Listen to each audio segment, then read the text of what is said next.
ଆଜିର ଭିଡ଼ିଓରେ ଅଛି 2 in 1 ମାନେ ଗୋଟେ ଭିଡ଼ିଓରେ ଦୁଇଟି ରେସିପି। କ'ଣ ସେ ରେସିପି ଗୁଡ଼ାକ ଆପଣ ଭିଡ଼ିଓ ଦେଖିଲେ ଜାଣିପାରିବେ। ଆଉ ମୁଁ ଯଦି ପ୍ରଥମରୁ କହିଦେବି ତାହେଲେ ଆଉ ଭିଡ଼ିଓ ଦେଖିବାର ମଜା ଆସିବନି, ସେଥିପାଇଁ ମୁଁ କହୁନି। ଦେଖନ୍ତୁ ଭିଡ଼ିଓ ଦୁଇଟି। Hello friends, good morning. ଆଜି ଚାଲନ୍ତୁ କଖାରୁ ଶାଗକୁ ଗୋଟେ ୟୁନିକ୍ ଟାଇପ୍ର ରାନ୍ଧିବା। ଦେଖନ୍ତୁ ବାଡ଼ିରେ ହେଇଥିଲା କଖାରୁ ଗଛ, ନିଜେ ଉଠିଥିଲା। ମୁଁ ଥରେ ମଧ୍ୟ ଦେଖେଇଥିଲି ଆପଣମାନଙ୍କୁ ଭିଡ଼ିଓରେ। ଆଉ ସେଇ ଗଛରୁ ମୁଁ କଖାରୁ ଶାଗ ଆଣିଛି, ଡଙ୍କ ମଧ୍ୟ ତାର ଆଣିଛି। ଦେଖନ୍ତୁ କଖାରୁ ଶାଗକୁ ମୁଁ କେମିତି ଆଜି ଗୋଟେ ୟୁନିକ୍ ଟାଇପ୍ର ରାନ୍ଧିବି ଆପଣ ଦେଖିବେ। ମୁଁ କଖାରୁ ଶାଗ ଗୁଡ଼ାକୁ ଭଲ ଭାବରେ ଧୋଇ ଦେଇଛି। ଗଛରୁ ଆଣିଲା ପରେ ଭଲ ଭାବରେ ଧୋଇ ଦେଇଛି। ପାଣି ମଧ୍ୟ ନିଗିଡ଼ି ଯାଇଛି ଶାଗରୁ। ଆଉ ତାପରେ ମୁଁ କ'ଣ କରିବି, ଏଇ ଶାଗ ଗୁଡ଼ିକୁ ନା ଛୋଟ ଛୋଟ କରିକି ସବୁ କାଟିବି। ଛୋଟ ଛୋଟ କରି କାଟିବି। ଆଉ ସେଥିରେ କ'ଣ ସବୁ ମିଶେଇବି ଆପଣମାନେ ଦେଖିବାକୁ ପାଇବେ। ଦେଖନ୍ତୁ ମୁଁ ଶାଗ ନେଇଛି ପ୍ରାୟ 300 ଗ୍ରାମ ପାଖାପାଖି, 400 ଗ୍ରାମ ପାଖାପାଖି ହେବ। ଦେଖନ୍ତୁ ମୁଁ ସବୁ ଛୋଟ ଛୋଟ କରିକି କାଟି ଦେଇଛି ଶାଗ ଗୁଡ଼ାକୁ। 400 ଗ୍ରାମ ଶାଗ ହେବ ପାଖାପାଖି। ଆଉ ସେଥିରେ ମୁଁ କ'ଣ ପକେଇବି ଦେଖନ୍ତୁ, କଖାରୁ ଗଛରେ ଫୁଲ ମଧ୍ୟ 3ଟା ଫୁଲ ଫୁଟିଥିଲା। ମୁଁ ସେଇ 3ଟି ଫୁଲକୁ ମଧ୍ୟ ଆଣିକି ଛୋଟ ଛୋଟ କରି କାଟିକି ସେଇ ଶାଗରେ ମିଶେଇଛି। ଦେଖନ୍ତୁ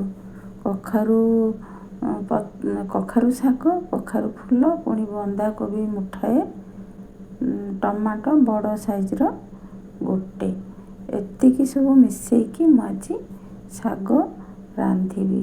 ଦେଖନ୍ତୁ ମୁଁ ସବୁ ଗୁଡ଼ାକୁ କ'ଣ କଲି, ପ୍ରେସର କୁକରରେ ରଖିଲି। ତାପରେ ଲୁଣ ପକେଇବା ଏଥିରେ ଅଳ୍ପ, ଦେଖିକି ଲୁଣ ପକେଇବେ। ଶାଗଟା ଟିକେ କମ୍ ଲୁଣ ଲାଗେ। ଅଧା କପ୍ ପାଣିରେ ମୁଁ ସିଝେଇ ସାରିଛି ଶାଗ ଗୁଡ଼ିକୁ। ତାପରେ ମୁଁ କ'ଣ କରିଛି, ରିଫାଇନ୍ ତେଲ କଡ଼େଇରେ ପକେଇଲି। ତାପରେ ସୋରିଷ ପକେଇଲି। ଫୁଟଣରେ ସୋରିଷ ନେବେ, ଆଉ କିଛି ନେବେନି। ଆଉ କେତେଜଣ କ'ଣ କରନ୍ତି, ଜିରା ଫୁଟଣ କରନ୍ତି। ମୁଁ ଜିରା ନେଇନି। କଞ୍ଚା ଲଙ୍କା 2ଟି କାଟିକି ଛୋଟ ଛୋଟ କରିକି ପକେଇଲି। ତାପରେ ତାକୁ ଟିକେ ଭାଜିଲି। ତାପରେ ରସୁଣ ଛେଚା 5-7ଟି କୋଲା ରସୁଣ ସେଥିରେ ପକେଇଲି। ଆଉ ତାପରେ ମୁଁ କ'ଣ ପକେଇବି ଦେଖନ୍ତୁ, ବିରି ଗୋଟେ ମୁଠା ବିରି ପକେଇଲି। ହ୍ୱାଇଟ୍ ବିରି, ଧଳା ବିରି ଯେଉଁଟା ପିଠା ଆମେ ଯେଉଁ ବିରି କରୁଛେ ସେଇ ବିରି। ତାପରେ ତାକୁ ଟିକେ ମୁଁ ଭଲ ଭାବରେ ଭାଜିଦେଲି। ଭାଜିଦେଲା ପରେ ଅଧା କପ୍ ପାଖାପାଖି ପାଣି ଦେଲି। ବିରିଟା ଯେମିତିକି ଟିକେ ଅଳ୍ପ ସିଝିଯିବ, ନହେଲେ ଶାଗରେ ଗୋଟା ଗୋଟା ରହିଯିବ। ଦେଖନ୍ତୁ ଅଳ୍ପ ଟିକେ ସିଝିଗଲା ପରେ ମୁଁ ଯେଉଁ କୁକରରେ ସିଝେଇଥିଲି କଖାରୁ ଶାଗ, ସେଇ ସବୁ ଗୁଡ଼ିକୁ ମୁଁ ପକେଇଦେଲି ଏଥିରେ। ତାପରେ ଏମିତି ମୁଁ ଘାଣ୍ଟୁଛି। ଆପଣ ମଧ୍ୟ ଏମିତି ଘାଣ୍ଟିବେ, ମିଶିଯିବ ଯେମିତି ସବୁ। ବିରି, ରସୁଣ, କଞ୍ଚା ଲଙ୍କା, ସୋରିଷ ଯେଉଁ ଆମେ ଛୁଙ୍କ ଦେଇଥିଲେ, ତାହା ଯେମିତି ଶାଗରେ ମିଶିଯିବ, ସେଇ ଟାଇପ୍ର ଆପଣ ଏମିତି ଘାଣ୍ଟିବାକୁ ପଡ଼ିବ। ତାପରେ କ'ଣ କରିବେ, ଅଳ୍ପ ଆମେ ଘୋଡ଼େଇ ଦେବା। ଶାଗ ତ ସିଝି ଯାଇଛି, ଆଉ ଫୁଟଣ ତ ହୋଇଗଲା, ଆଉ କିଛି ପକେଇବାର ନାହିଁ। ଆଉ ଲୁଣ ମଧ୍ୟ ଆଉ ପକେଇବିନି। ଲୁଣ ଶାଗରେ ତ ପକା ହେଇଯାଇଛି, ମୁଁ ପକେଇଥିଲି ଲୁଣ। ମୁଁ ମଧ୍ୟ ଆଉ ଶାଗରେ ଲୁଣ ପକେଇବିନି। ତାପରେ ଏମିତି ଘାଣ୍ଟିବା। ତାପରେ ଘୋଡ଼େଇ ଦେବା ଟିକେ। ଘୋଡ଼େଇଲା ପରେ ସିଝିଯିବ। ସିଝିଗଲା ପରେ ଦେଖନ୍ତୁ ଶାଗ ଆମର ପ୍ରସ୍ତୁତ ହେଇଗଲା। କଖାରୁ ଶାଗ ଫୁଲ ସହିତ ମୁଁ ରାନ୍ଧିଛି। କଖାରୁ ଶାଗରେ କଖାରୁ, ବାଇଗଣ, ବଡ଼ି ଏମିତି ସବୁ ପକେଇକି ରାନ୍ଧନ୍ତି। ମୁଁ କିନ୍ତୁ ବନ୍ଧାକୋବି ପକେଇକି କଖାରୁ ଶାଗ ରାନ୍ଧିଛି, ଦେଖନ୍ତୁ। ଆଉ ଆପଣମାନେ ମଧ୍ୟ ଏମିତି ରାନ୍ଧନ୍ତୁ, ଖାଆନ୍ତୁ, ଖୁଆନ୍ତୁ। ଆଉ କେମିତି ଲାଗିଲା ମତାମତ ନିଶ୍ଚୟ ଦେବେ। କଖାରୁ ଶାଗ ରୋଷେଇ ତ ଦେଖିଲେ, ଏଥର ଆଉ ଗୋଟିଏ ରେସିପି ଦେଖନ୍ତୁ, ବନ୍ଧାକୋବି ତାୱା ଭଜା। ଏହି ବନ୍ଧାକୋବିକୁ ମୁଁ ଛୋଟ ଛୋଟ କରି କାଟି ଦେଇଛି। ସେଥିରେ ଟମାଟୋ କଟା, ଅଦା, ରସୁଣ, ମସଲା ପାଉଡ଼ର, ଲଙ୍କା ପାଉଡ଼ର, ଲୁଣ ଏବଂ ଟମାଟୋ ସବୁ ମିଶାଇକି ତାକୁ ଗୋଳେଇ ଦେଇଛି। ଗୋଳେଇ ସାରିଲା ପରେ ଏମିତି ତାୱାରେ ମାନେ ରାଉଣ୍ଡ ସେପ୍ରେ ଗୋଲ ଗୋଲ ଗୋଲ ଗୋଲ କରିକି ତାୱା ଭଜା କରିଛି। ଆପଣ ମଧ୍ୟ ଏମିତି କରନ୍ତୁ।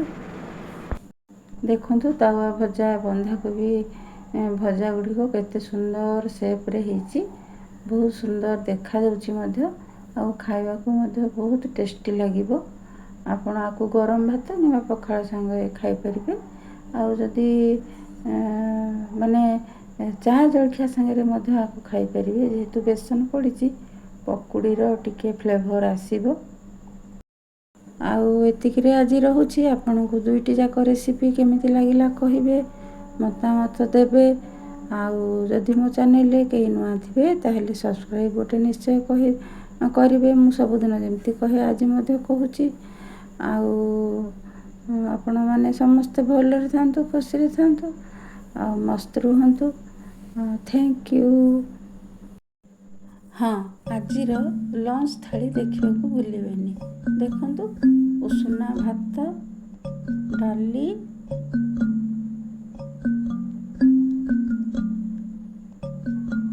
ତାପରେ କଖାରୁ ଶାଗ,